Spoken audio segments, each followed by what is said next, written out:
25 வருஷத்துக்கு முன்னால எல்லார் வீட்லயும் விதை நெல் பற்ற கட்டி வச்சிருந்தாங்கல்ல, இன்னைக்கு இருக்கா? இல்ல.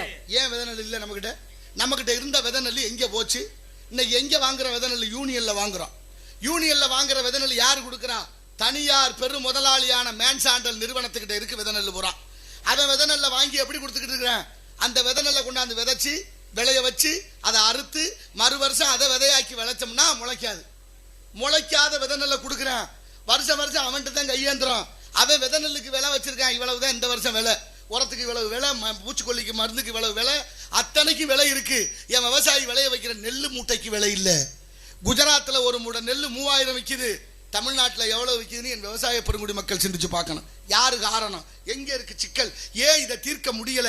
எத்தனை ஆண்டு காலமாக சுதந்திரம் பெற்று 79 ஆண்டுகளாக இந்தியாவில் நிலவும் பிரச்சனை, அதுவும் குறிப்பா தமிழ்நாட்டில் எவ்வளவு பெரிய கொடுமை நடக்குது. அதை பத்தி யாருக்கும் இந்த விதை இல்லாத பொருள்கள் விதை